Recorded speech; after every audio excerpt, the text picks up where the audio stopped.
ఇటీవలే వైసీపీకి రాజీనామా చేసిన విజయసాయిరెడ్డి పార్టీకి తీరని ద్రోహం చేశారని జగన్ పార్టీ చెప్పుకొస్తోంది.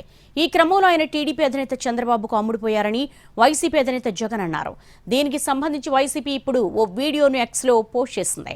అందులో గతంలో మద్యం కుంభకోణంపై సిఐడి విచారణకు కొన్ని గంటల ముందు విజయసాయిరెడ్డి రహస్య సమావేశమయ్యారని వైసీపీ తెలిపింది. ఆయన తాడేపల్లి పార్క్ విల్లాలోని విల్లా నెంబర్ 27కు సాయంత్రం 5:49 వెళ్లారని, అక్కడ ఆయన 45 నిమిషాల పాటు ఉన్నారని వెల్లడించింది. విజయసాయిరెడ్డి విల్లాలోకి వెళ్లిన 13 నిమిషాలకు అక్కడికి చంద్రబాబు నమ్మిన బంటు టీడీ జనార్దన్ రెడ్డి వచ్చారని ఫ్యాన్ పార్టీ తెలిపింది. వీళ్ళిద్దరూ రహస్య మంత్రాలు జరిపిన తర్వాత విజయసాయిరెడ్డి మద్యం కుంభకోణంలో విచారణకు హాజరయ్యారు. ఆ తర్వాత ప్రెస్ మీట్లో వైసీపీపై విషం కక్కారని జగన్ పార్టీ చెబుతోంది. పార్టీలో అన్ని పదవులు అనుభవించిన విజయసాయిరెడ్డి చేసింది నమ్మక ద్రోహం కాదా అని ప్రశ్నించింది.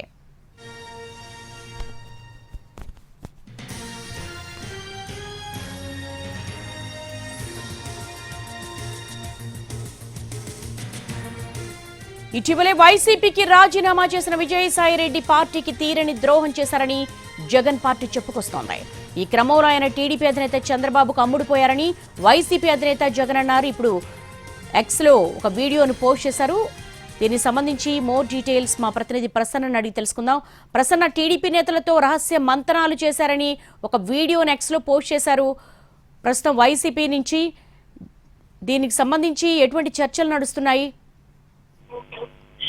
దేవి, ప్రస్తుతం ఈ సబ్జెక్ట్ కొంత హాట్ టాపిక్ గా మారిన పరిస్థితి అయితే మనకి కనిపిస్తోంది. ఎందుకంటే ఒక 4 రోజుల క్రితం ప్రెస్ మీట్ పెట్టినప్పుడు వైసీపీ అధినేత మాజీ ముఖ్యమంత్రి జగన్మోహన్ రెడ్డి స్పష్టంగా చెప్పారు, విజయసాయిరెడ్డి టీడీపీ వాళ్ళు ఉచ్చులో పడ్డారు, వాళ్ళు ఏం చేస్తున్న పరిస్థితి, మద్యం కుంభకోణానికి సంబంధించి ఆయన విచారణకు హాజరైనప్పుడు కూడా టీడీపీతో కలిసే ఉన్నారనే యాంగిల్లో కూడా మాట్లాడడం జరిగింది. తర్వాత నుంచి ఆయన మాట్లాడిన తర్వాత ఇతరత్ర చర్చ కూడా బాగా ఎక్కువగా ప్రారంభమైన పరిస్థితి అయితే కనిపిస్తోంది. తాజాగా వైసీపీ రిలీజ్ చేసిన వీడియోలో విజయసాయిరెడ్డి మద్యం విచారణకు సిఐడి ముందుకు హాజరయ్యేటప్పుడు అంతకు ముందు టీడీపీ నేత టీడీ జనార్దన్ కలిశారు. అంటే ఒక రకంగా బ్రీఫ్ చేయడానికి విచారణలో ఏ అంశాలు చెప్పాలి, ప్రస్తుతం విచారణ ఏ దశలో ఉంది, కసిరెడ్డి వ్యవహారం కావచ్చు, లేకపోతే ఇతరత్ర మద్యం కుంభకోణాన్ని ప్రభుత్వం చాలా సీరియస్ గా తీసుకుని విచారణ చేస్తున్న పరిస్థితి, ఇందులో కొన్ని అరెస్టులు కూడా చేసిన పరిస్థితి ప్రధానంగా కలుగుతోంది. కాబట్టి ఈ బ్రీఫింగ్ లో టీడీపీ నేతలు విజయసాయిరెడ్డికి ఏం చెప్పారు అంటే, ఇప్పటి వరకు కూడా కేవలం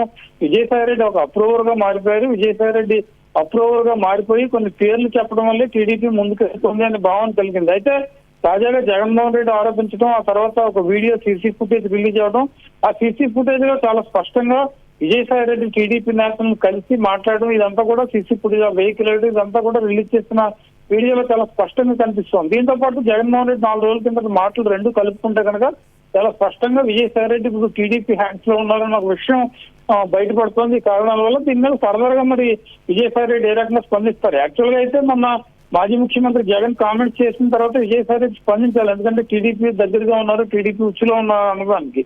కానీ విజయసాయిరెడ్డి నుంచి ఇంకా ఎలాంటి ప్రకటన లేదు. మొన్న కూడా ఆయన ఒకటి చెప్పారు, ట్విట్టర్ లో అధికారికంగా నేను పెడితేనే దాన్ని అఫీషియల్ గా తీసుకోవాలి, సోషల్ మీడియాలో తిరిగి పట్టించుకోవద్దని కూడా చెప్పారు. అయినప్పటికీ ఈ వీడియోలో విజయసాయిరెడ్డి టీడీపీ నేతల దగ్గరికి వెళ్తాం విల్లా అదంతా స్పష్టంగా కనిపిస్తుంది. కాబట్టి ఫర్దర్ గా మరి ఆయన ఎలాంటి స్పష్టత ఇస్తారు, ఈ అంశం ఎలాంటి టర్న్ తీసుకుంటుందనే చూడాలి. మొత్తానికి మద్యం కుంభకోణానికి సంబంధించి సిఐడి విచారణకు వెళ్లే ముందు విజయసాయిరెడ్డి రకంగా టీడీపీ నేతలను కలవడం మాత్రం తీవ్ర చర్చనీయాంశంగా మారిందని మనం చెప్పుకోవచ్చు.